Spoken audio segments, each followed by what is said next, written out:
Com uma trajetória irretocável, quem conhece sua história sabe da dedicação que tem enquanto ser humano, homem público e o rigor técnico que tem em seu trabalho. Ele é o conselheiro que elevou o Tribunal de Contas aos maiores patamares de celeridade, inovação e transparência, transformando até a ouvidoria dentro do tribunal em referência para os órgãos públicos de todo o país. Realizou eventos, programas de capacitação e garantiu a aproximação com a sociedade, que possibilitou o grande avanço da participação social na fiscalização pública. O Conversa Política desta semana recebe o presidente do Tribunal de Contas do Estado do Amazonas, o conselheiro Érico Desterro. Ele que assume pela segunda vez essa missão na Corte de Contas. Nós publicamos o edital 3 vezes, republicamos, eu era o presidente da comissão. 3 vezes, por quê? Porque estava errado.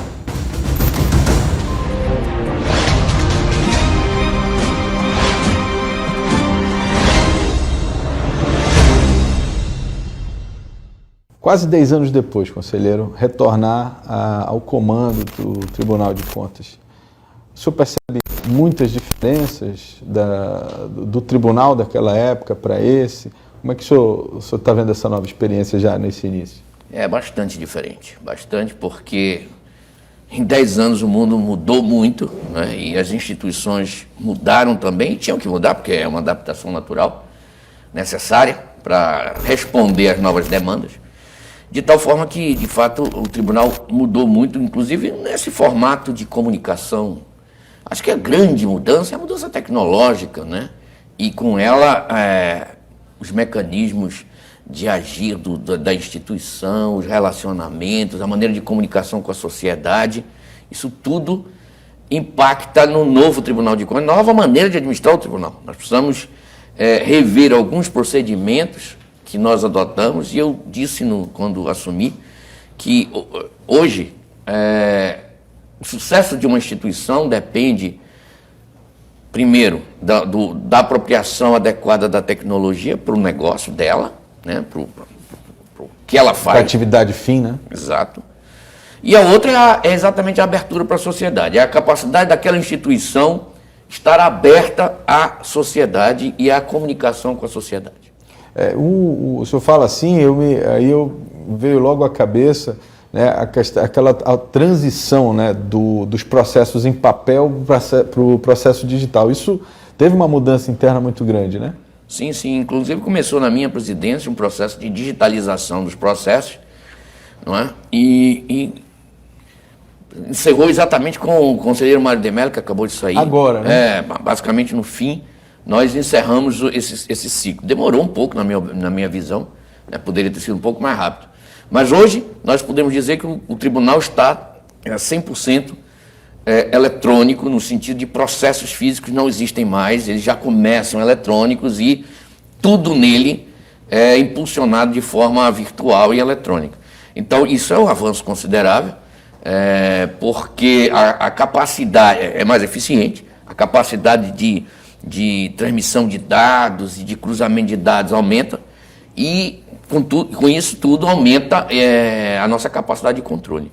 Agora, conselheiro, falando em tecnologia, né, a gente não tem como fugir dessa discussão, né, dessa experiência que foi viver a pandemia. A pandemia, é óbvio, né, tem a questão da saúde e tudo mais, mas o reflexo, principalmente nos serviços públicos, foi essa adaptação. Quem não estava no digital teve que imediatamente partir para isso, né? E eu queria que o senhor fizesse uma avaliação como é que foi viver esses 2 anos, quer dizer, atuando, né, de uma forma diferente. Teve muita, digamos assim, muito freio psicológico ou deu para se adaptar corretamente aí à atividade?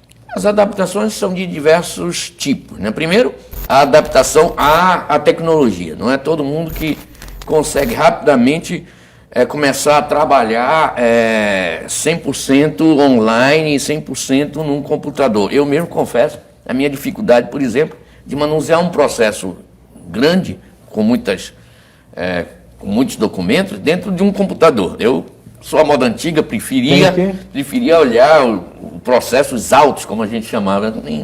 Isso vai desaparecer, essa expressão, provavelmente. Bem, então, essa é a primeira dificuldade, é a de adaptação, de fato, com a tecnologia. Mas tem esse outro lado, que é a capacidade de concentração, por exemplo, nas atividades. Se você está trabalhando em casa, por exemplo, a casa é um ambiente que você divide com diversos atores que não estão trabalhando no mesmo que você está fazendo. Ou a sua mulher está trabalhando em outra coisa, sua filha está estudando, o barulho do cachorro, o cachorro está latindo, alguém bate na porta, é um entregador. Chegou na hora que você está dando um voto ali. Pronto. Então, estas coisas, nós, com certeza absoluta, influenciam no nosso trabalho, não é? E eu acho que a maior dificuldade consiste não para os mais jovens, mas os jovens já estão ali muito acostumados com esse mundo digital, com esse mundo eletrônico, esse mundo virtual. Mas nós, um pouco mais velhos, e que eu pelo menos não estudei na época que a internet existia, não é? Ou seja, eu estudei antes da internet. Hoje as coisas estão bem diferentes. Então esse lado aí de adaptação da sua mente, do seu corpo a essas novas demandas, realmente foi uma experiência diferente na pandemia. Mas acho que ficaram coisas interessantes disso. Nós hoje estamos um pouco melhores, todos nós. É isso que eu ia lhe perguntar. O senhor se considera hoje, de repente, um avanço na sua gestão, na sua posição como conselheiro, na atuação como conselheiro? Acho que sim, acho que porque nós hoje temos conhecimentos e eu tive que me adaptar a certos modelos de comunicação com a minha equipe, por exemplo. Eu em casa, todos os outros em fazer suas reunião casas, virtual, né? Reunião virtual, adaptações, aula. Eu sou professor da Universidade Federal e tive que passar da aula. Nós estamos há 2 anos dando aula online. Eu mal vejo os alunos, não é? Isso para mim é um problema. Isso para mim é um problema. Coisa física, né? Da e presença. de você dar aula para figurinhas, não é? Você está dando aula para figurinhas. Eventualmente um fala, liga a câmera, mas isso para mim é perturbador, não é? Eu acho que esse é o ponto mais difícil da minha adaptação, foi como professor, de fato, porque eu sou professor de uma disciplina logo no início do curso, de Direito, e não sequer vejo os alunos. Quer dizer, se um aluno cruzar hoje comigo na rua, eu não sei que foi meu aluno. Entendi. É difícil isso, né? Sensacional.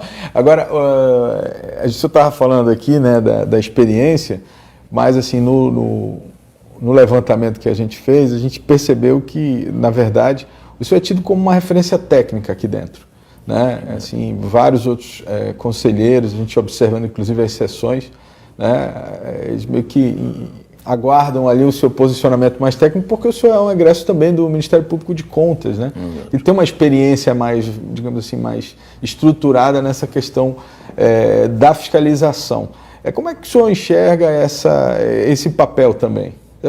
Isso é uma responsabilidade também, né? Em primeiro lugar, muito obrigado por essa análise generosa aí sua, de me considerar um conselheiro mais técnico, enfim, que outros. Não sei se é bem, confere um pouco, mas enfim. De fato, eu vim do Ministério Público, e antes do Ministério Público, eu fui funcionário do tribunal. Eu entrei no tribunal, eu tinha 21 anos, e hoje tenho 58, então são aí 37 anos, salvo engano meu. A vida, né? Exato, né?